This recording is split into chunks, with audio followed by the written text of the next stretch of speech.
So good day everyone, we are now to the fourth type of literary criticism. But before anything else, let's define again what is literary criticism. So literary criticism is a process of analyzing, interpreting, and making a judgment of a literary text. It is essentially a opinion supported by evidence relating to the theme, style, and historical or political context. The purpose of literary criticism is to help the reader to better engage with the writing. Good criticism deepens our understanding of literature and contributes to the literature's development over time. It is also a great place to pick up some writing techniques of your own. So when we are talking about the human language and psychology, then it means that how can we express our hidden desires and emotions through language before other people. So, it is necessary for us to know about the basic theories of language and its relationship to psychology. So for today's discussion, we are going to discover the basic concepts of psychoanalysis or psychoanalytical criticism and how to analyze texts using the psychoanalysis or psychoanalytical criticism. Now, what is psychoanalysis? So, this concept refers to the theory of personality, which is based on the notion that an individual gets motivated more by unseen forces that are controlled by the conscious and irrational thought. It suggests that people can experience catharsis and gain insight into their current state of mind by bringing the content of the unconscious awareness. Catharsis is the process of releasing and thereby providing relief from strong or repressed emotions through art or by writing literary pieces. Through this process, a person can find relief from psychological distress. It aims to release pent-up or repressed emotions and memories in or to lead a client to catharsis or healing. The goal of psychoanalysis is to bring what exists at the unconsciousness or subconscious level to the consciousness. Now, what is psychoanalytical criticism? The term psychoanalytical criticism was introduced by the famous Austrian neurologist Sigmund Freud. Although Sigmund Freud is one of the leading figures in the world of psychoanalysis, his work and theories faced a great deal of criticism. He introduced psychoanalysis in literature in order to explore the nature of authors' psyche by analyzing the deeper and hidden meanings of the text and their fictional characters. Psychoanalytical criticism is the analysis of an author's unintended message. The analysis focuses on the biographical circumstances of the author. The main goal is to analyze the unconscious elements within a literary text based on the background or personality of the author. It examines his or her personality through his or her literary works, life events, personal experience, desires, and asks questions of the author's attempt to reveal his or her hidden desires, emotions, and the cultural codes that force him or her to do so. Simon Freud's psychoanalytic theory of personality argues that human behavior is the result of interactions among the three components parts of mind, which is the id, ego, and superego. He also said that our unconscious portion of mind consists of several desires, sex drives, fears, dreams, and anxieties, which we are not expressed in a direct way because our society does not accept such norms. So those desires, anxieties, or unacceptable emotions that a person feels is repressed or will be pushed through into their unconsciousness.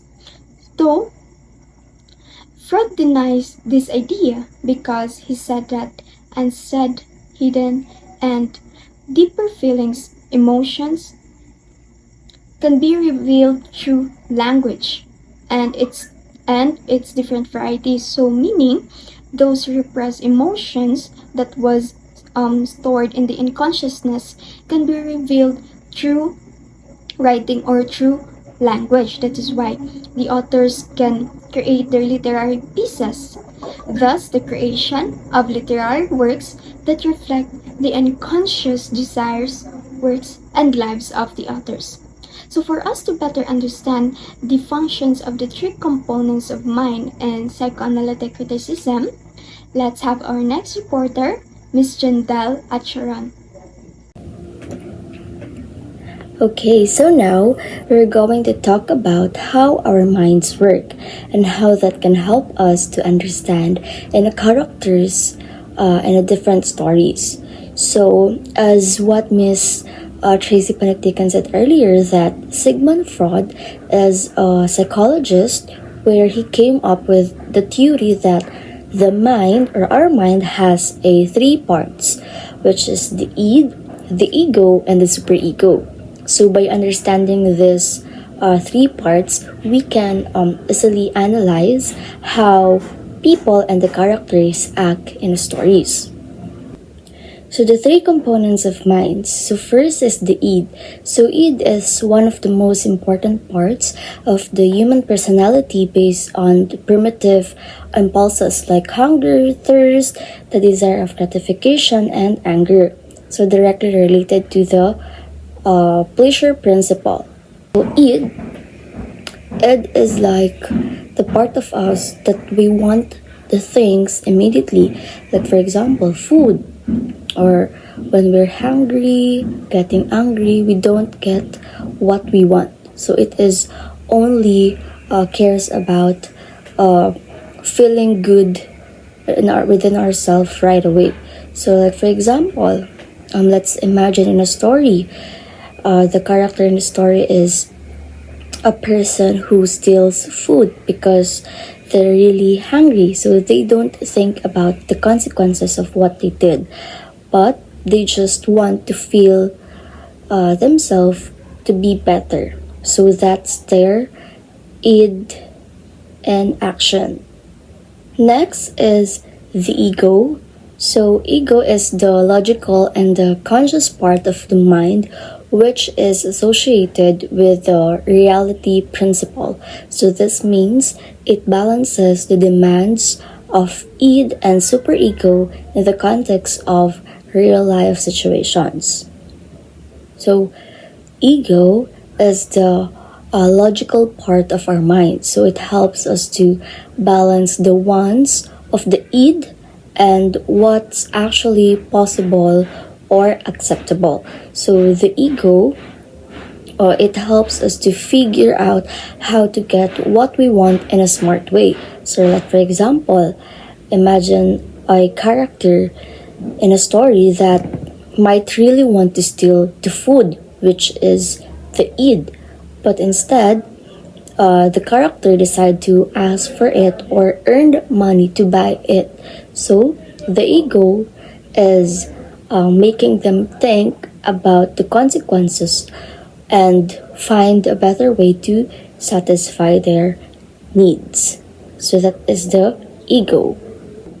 And lastly, the superego. So it acts as an ethical constraint on behavior and help us individual to develop his conscience. So the moral part of human personality representing conscience.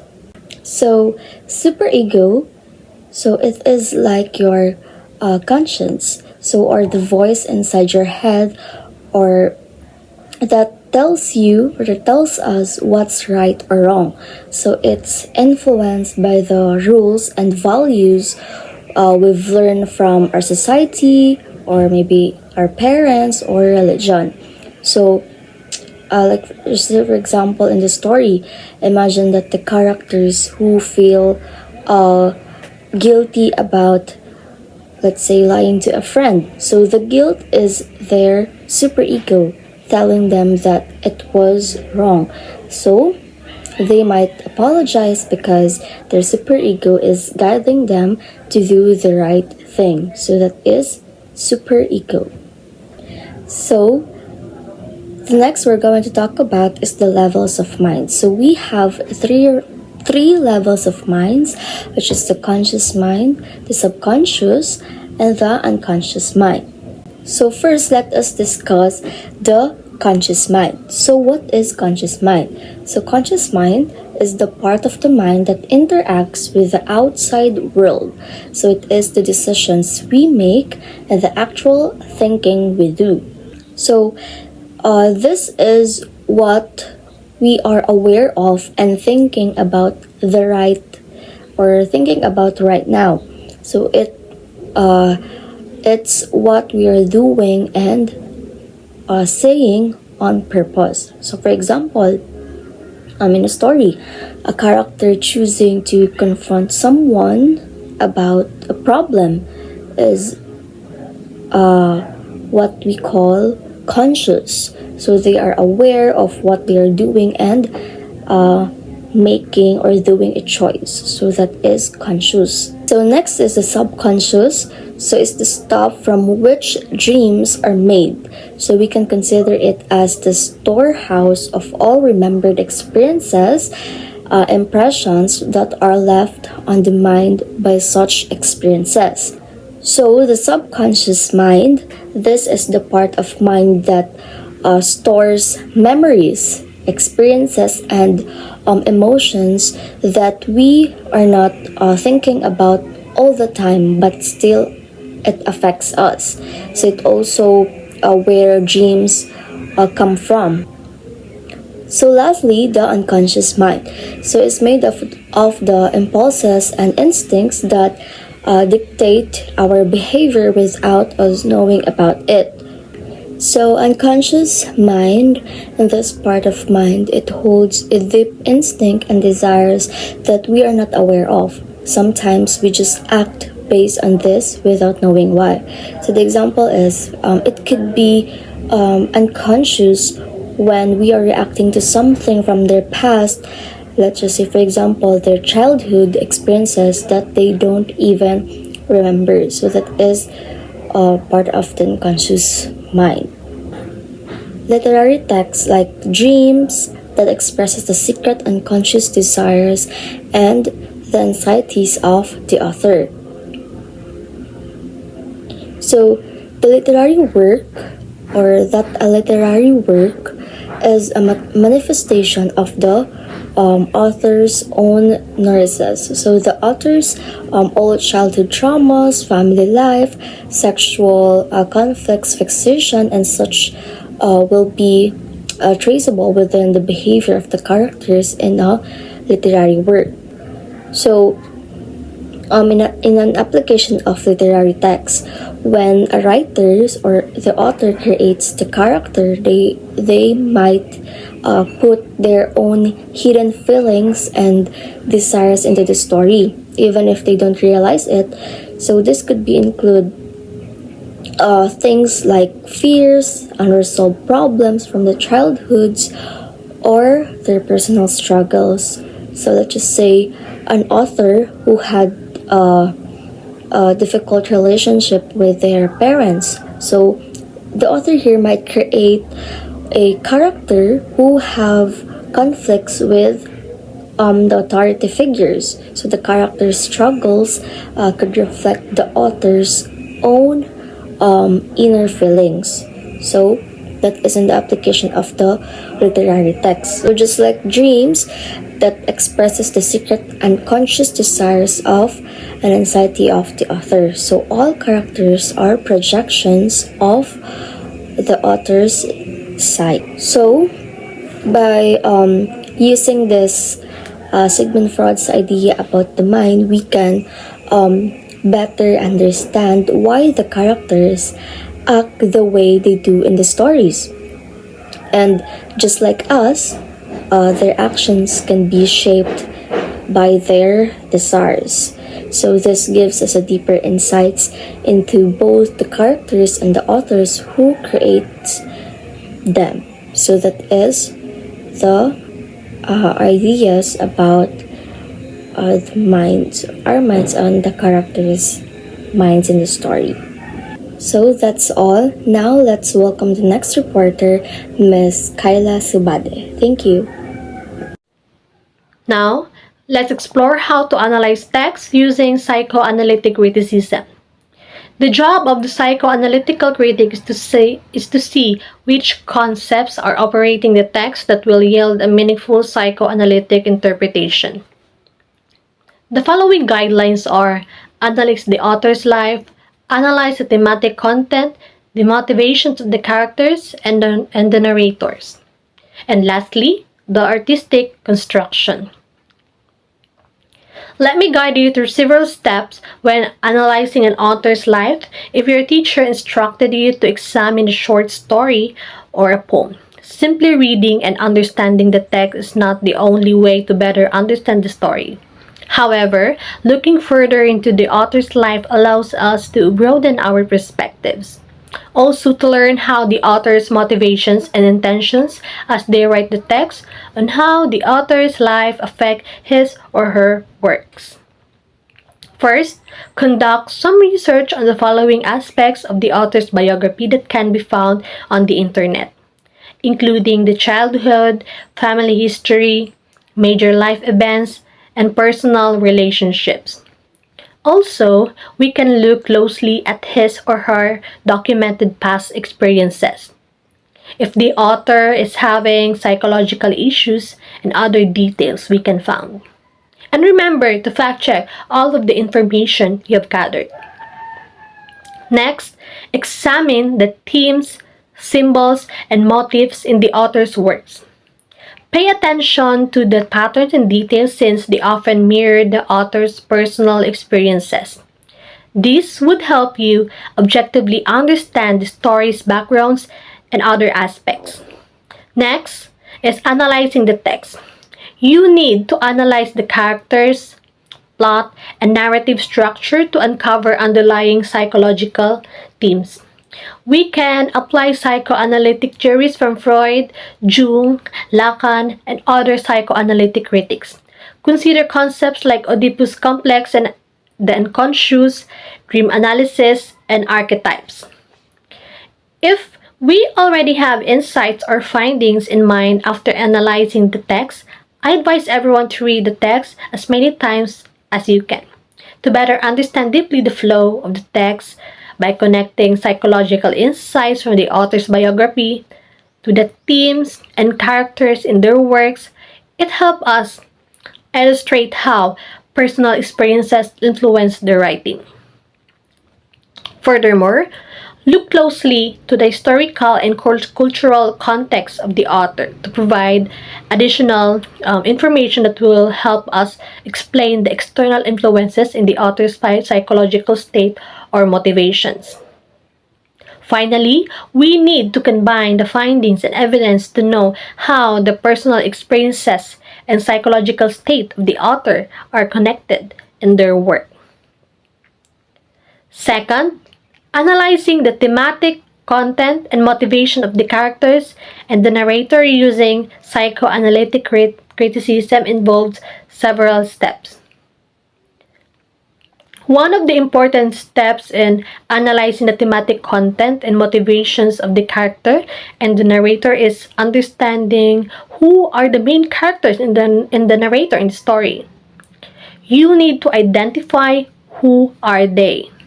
You need to identify their roles, their personalities, backgrounds, and relationships with other characters as it sets the foundation for deeper analysis.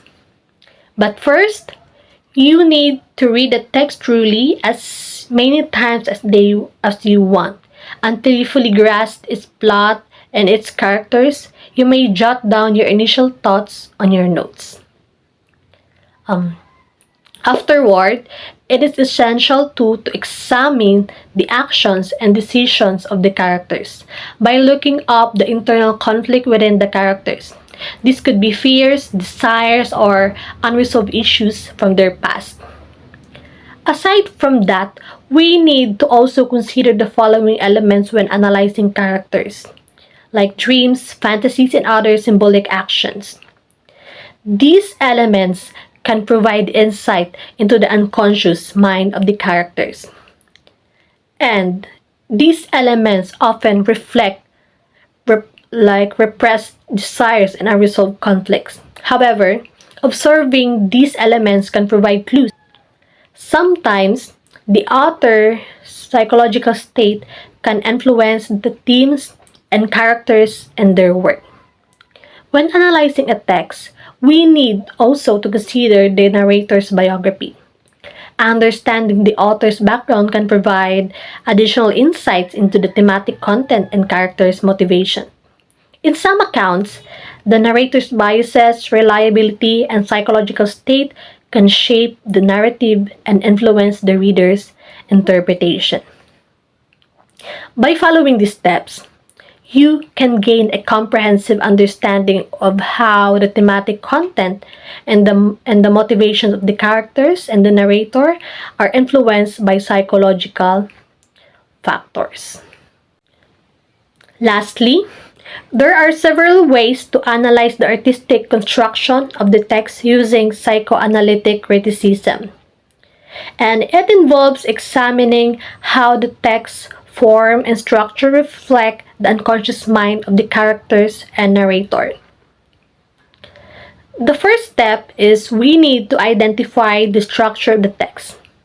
The text might convey narrative and poetic structures, whether the text illustrates a perspective such as first person, third person, or just a stream of consciousness. We need to observe how the narrative style and structure reflect the unconscious mind. Also, we should also consider looking at the organization of thought. Are they any disruptions, flashbacks, or nonlinear sequences that might symbolize unconscious processes? Therefore, we need to identify key symbols, imagery, language, and diction in the text, and observe how they contribute to the overall psychological themes. After identifying several elements, we could connect those by examining how characters are portrayed and developed in the story. Next, we need to look at the main themes and psychological conflicts that relate to the unconscious mind of the characters.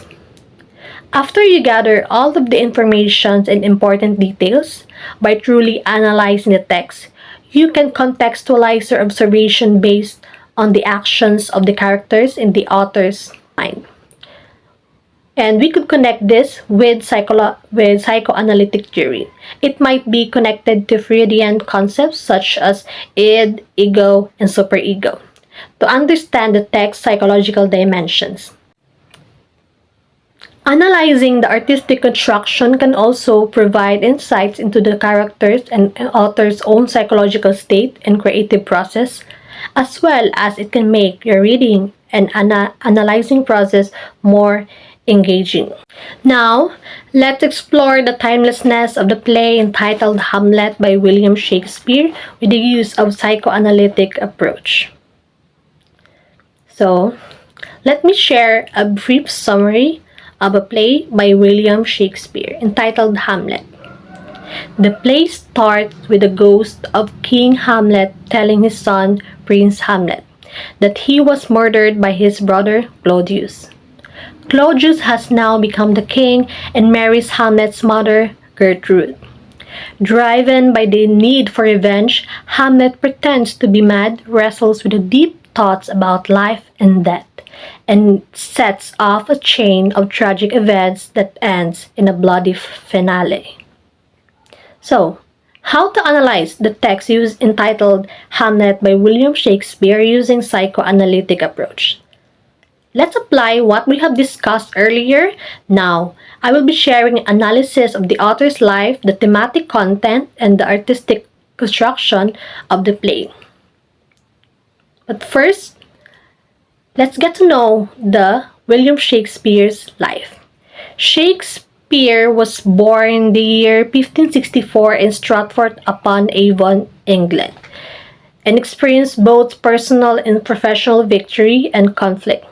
His son Hamlet's death in 1596 deeply upset him and may have influenced his writing of Hamlet. Shakespeare's personal experiences with grief, loss, and family dynamics are represented in the play. The themes of betrayal, revenge, and existential issues reflect them in Hamlet. It may represent Shakespeare's introspection and emotional state at that time. Number two, thematic content, including the motivations of characters and the narrator. Hamlet is driven by a desire to avenge his father's murder by his uncle Claudius. This quest revenge gets worse by his moral and existential issues. According to Freud's psychoanalytic theory, Hamlet's hesitation to kill Claudius comes from suppressed feelings from his mother, Gertrude, as well as jealousy of Claudius. This internal conflict is an important theme throughout the play. The narrator's perspectives. The play is largely seen through Hamlet's perspective. Lastly, analyzing artistic construction. So now let's discuss its structure and form. Soliloquies. Hamlet's soliloquies, especially to be or not to be, provide deep insights into his unconscious mind that reveals his internal conflicts and philosophical aims reflecting his unconscious mind. In this soliloquy, Hamlet is deeply troubled by questioning the meaning of life and death. He is torn between enduring the hardships of life and the fear of the unknown after death. Fear might say that Hamlet's thoughts about suicide show his hidden fears and desires, as he sees it as a way to escape his inner struggle. Symbolism. In Hamlet, Yorick's skull is represented as mortality and the inevitability of death. In Hamlet, the motif of disease, rot, and decay symbolize the corruption within the kingdoms and the inner turmoil of the character. By examining Shakespeare's life, the thematic content, and the artistic construction of Hamlet, we can discover several layers within the play. Not only psychoanalytic approach deepen our understanding of psychological depths after knowing the characters, authors, and several elements we can find in the text. This approach not only enhances our understanding of their inner struggles, but also it teaches us to empathize with their actions and emotions, making them feel more human and relatable. Always remember the several steps in analyzing a text using psychoanalytic approach. This would help you how to analyze appropriately in a creative and meaningful manner. So, thank you for listening today, and I hope you have learned something.